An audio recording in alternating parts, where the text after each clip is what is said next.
My fellow Americans, come to you today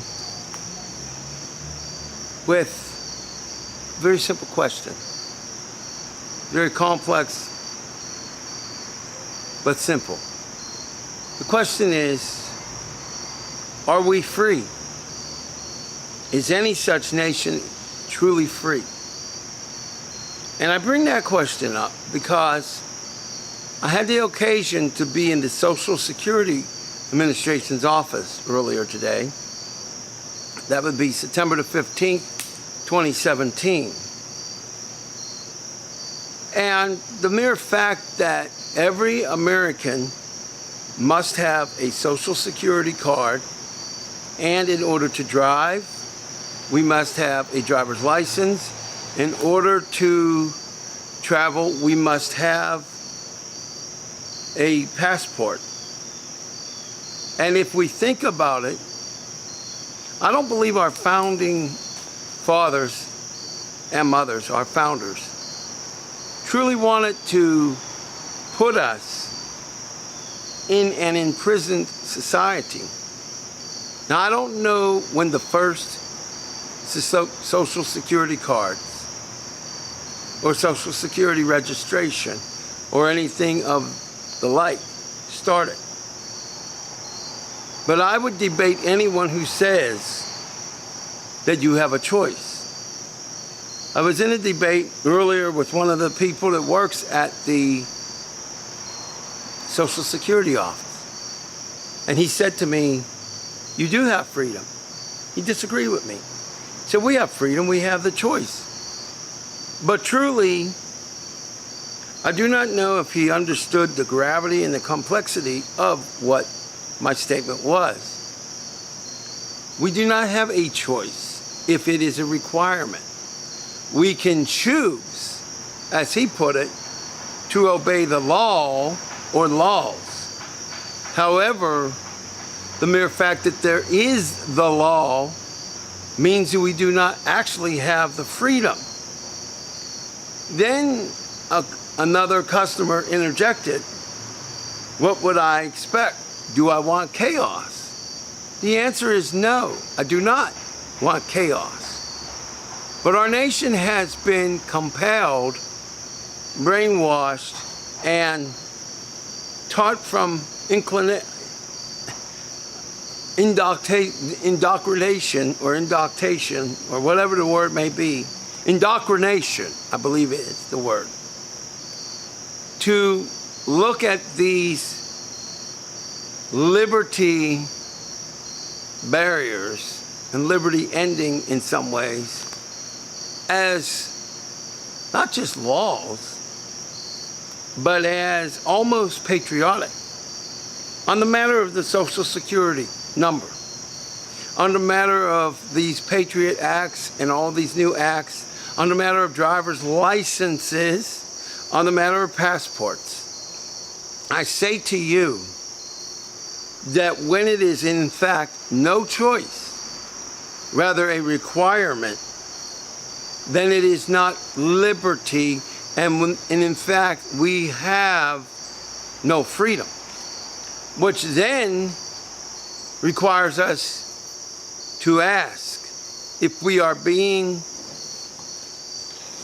truly a thought-thinking person.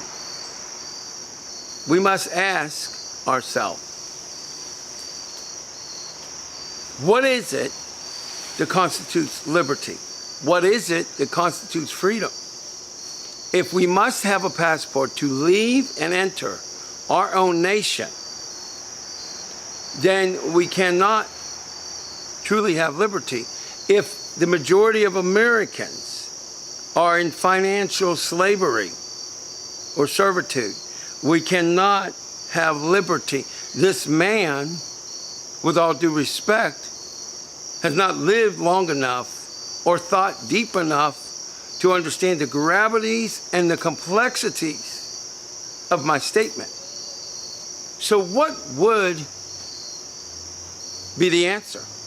One of them would be a truly representative Congress, both in the past and in the present, and in the future. But we no longer have a government of, by, and for the people. With regards to the passport, the licenses, the federal ID, and the Social Security card, we are led to believe that it is a form of protecting our nation, that it helps us to reduce terrorism. We are led to believe many things since early childhood. That does not make it accurate. That doesn't make it so. Now, what am I proposing? What am I saying? What is my position? My position is that we are truly not free.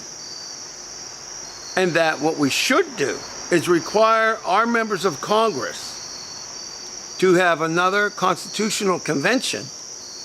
We should ask every state capital and the District of Columbia, we should demand it. And millions of people should give comment. Many should appear in Congress. And this process should be no less than 2 to 3 years long to give every American who wants to have input, the actual input that should be and needs to be required. You see, if these laws, Social Security and passports and all of these laws are to be in place, then I believe it is the duty of every American to become knowledgeable as to what they really are, what they really are not, and to give their voice. To the matter of Homeland Security, I don't even like the title, because during World War II,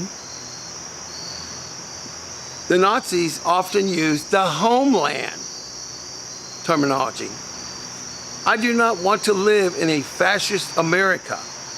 I do not want to be compared to an America that has ties to Nazism and fascism. And the fact of the matter is, there are many things that is going on in our nation right now, the United States of America and others, that are both fascist and communist. And that is not what our men and women have been fighting and dying for and fighting and living for. What would I do about our security? I would require a type of a social security type law, but only after the American people had their say. In the interim, I would leave in place the existing laws.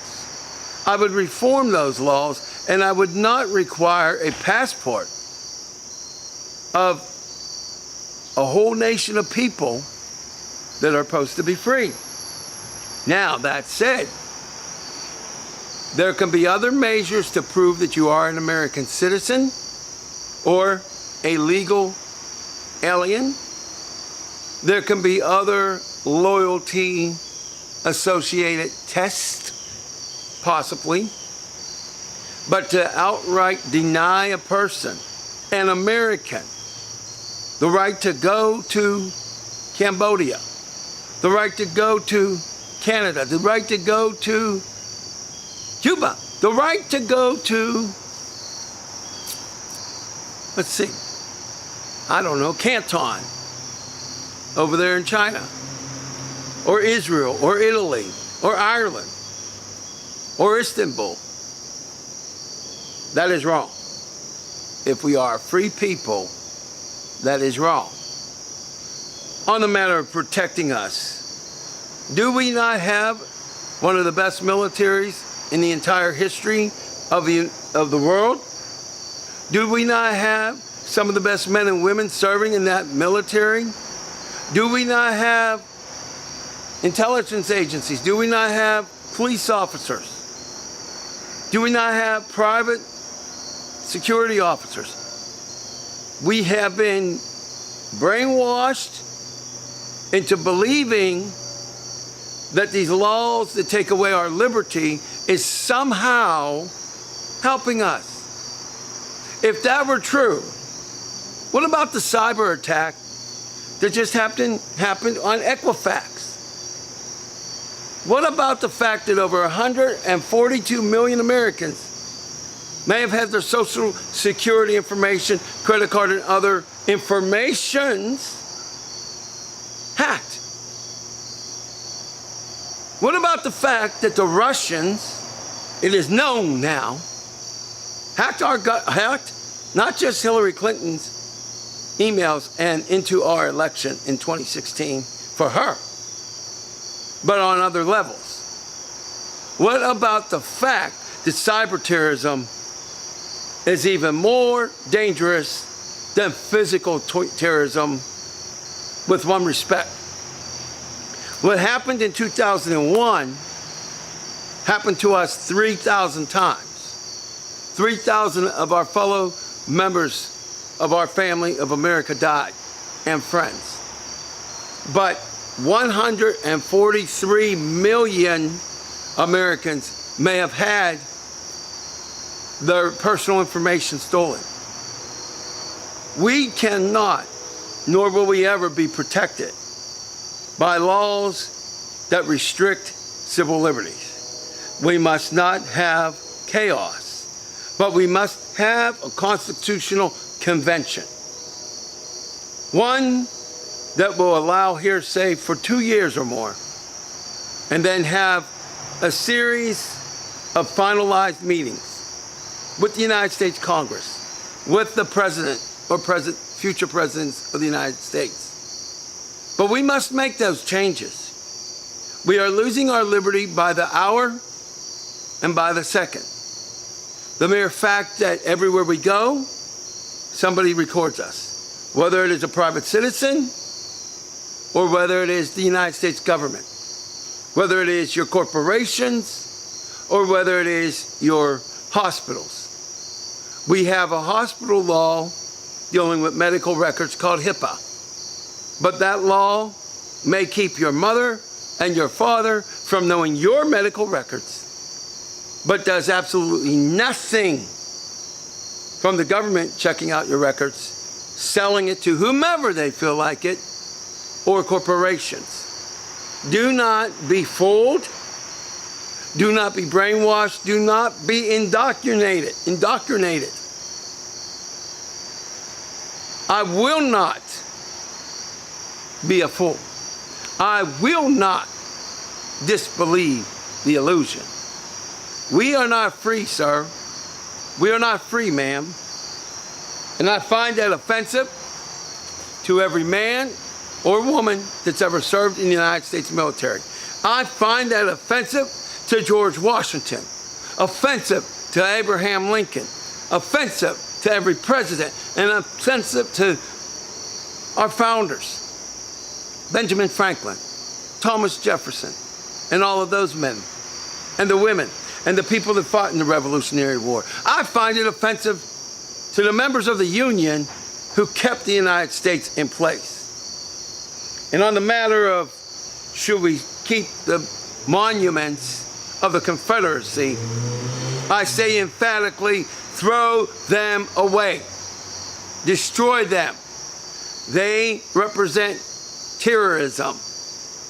Terrorism to the black Americans. Terrorism to anyone who was not white. The Confederacy was a terroristic nation. They enslaved, raped, fathered children, separated people, and murdered. And Mr. General Lee and all of them, they may have fought hard. They may have fought what we would call valiantly, courageously, but they were trying to enslave and keep in place murder and terror. We must not celebrate murder and terror. Ask someone whose ancestors were separated so that they don't really know their last name or their surname. Ask someone who is black how they feel about seeing the Confederate stars and bars. Ask someone who is Asian. Ask someone who's Native American. Ask someone who is Hispanic. Ask someone who is anybody other than white. Ask them. Do you want to pay homage to the Confederacy that killed many people, lynched many people, enslaved millions of people? Now, I'm not trying to disrespect anyone, but I cannot hold respect for anyone who fought in the Confederacy by choice.